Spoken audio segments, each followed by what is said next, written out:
So, about a month ago, I was on my Robinhood account and I was looking at some things, just going over my account.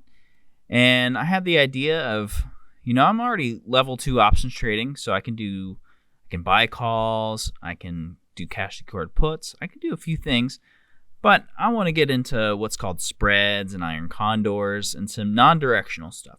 So, I go through the website, go through what options through trading is, learn that they don't do any naked options or anything like that. So I'm like, yeah, this is pretty good. Probably shouldn't get into naked options. So, why the heck not? So I send an email, go through all my things, and send the application off. And I'm like, good, this is great. So I wait a few weeks, get an email back, and they said, hey, we've expedited your application, and you should be getting a call here soon. And what are your available times? So I said, I got lunchtime for sure, and maybe after work. And they're like, perfect. We'll have someone call you back and reach back out to you. So I'm like, this is great.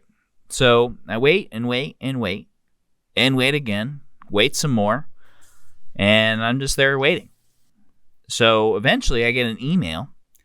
It says I have to wait all the way until May 23rd of 2025.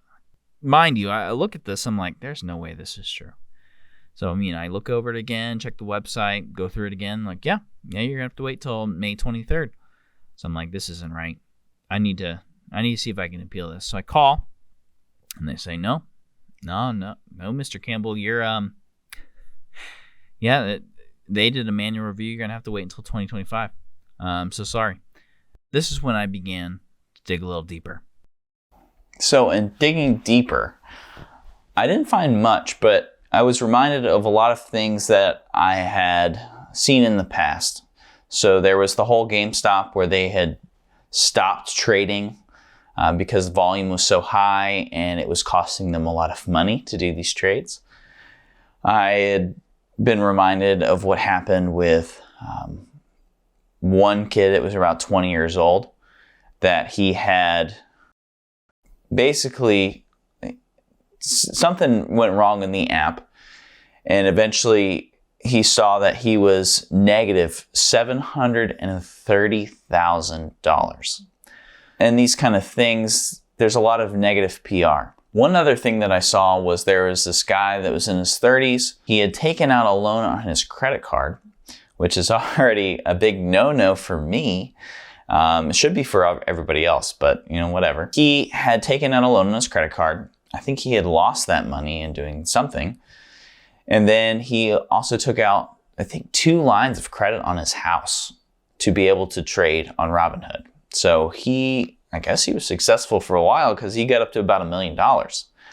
But I also don't know how he was able to then lose it all and go all the way back down to 7,000, 6,000, something like that. I also looked at the user demographics. So the user demographics, I think the average age is about 31. The average account balance is under $10,000. I think it was like 6,000 or 7,000. But that was really the things that got me thinking that maybe Robinhood is trying to be more and more conservative. So within this is not the first time I've been denied for spreads, but this is the first time I've even heard of people being denied for 3 years. My assumption is maybe when they had done the manual review, the person doing the review had made a mistake. Or in doing the review, I think the guy that did it, or the girl, I don't know who did it, maybe made a mistake in the year, maybe saying, oh, maybe it's a year. That sounds good enough. I can't think of why someone would deny someone for 3 years, but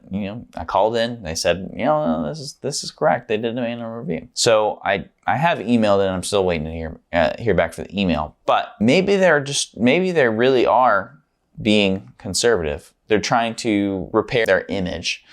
Back in April of 2021, they actually removed the confetti that used to fall after you completed a trade or deposited money, which isn't a huge deal, but it's one of those things that they were really scrutinized for, that they were gamifying investing, which, I like games, but when you're coming to investing, you don't want your app to be like a casino, or you don't want to tell people, oh yeah, put money in, buy calls, do this and that, and everything will fly off to the moon. And in reality, most people are successful selling calls and selling puts and not buying them.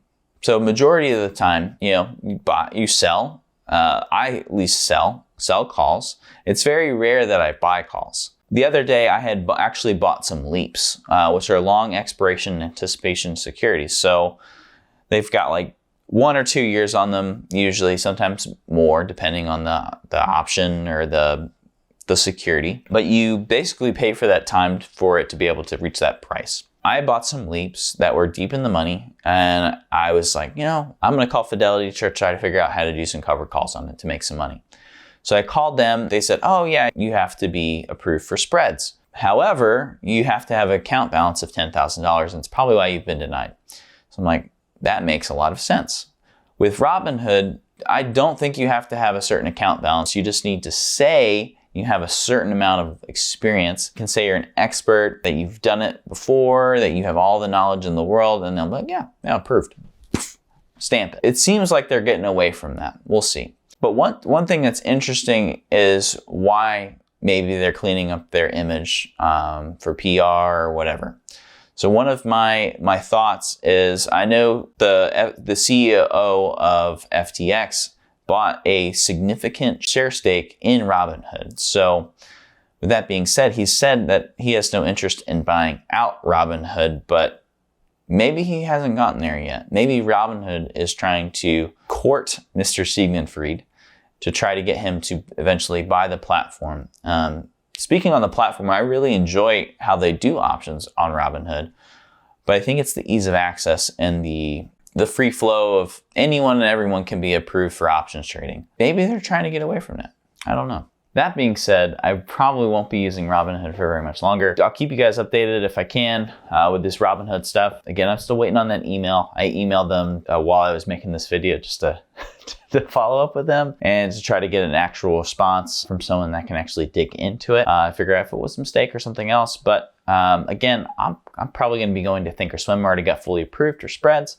And I really like Fidelity, so I'm going to try again there. But anyways, thank you guys so much for watching to the end.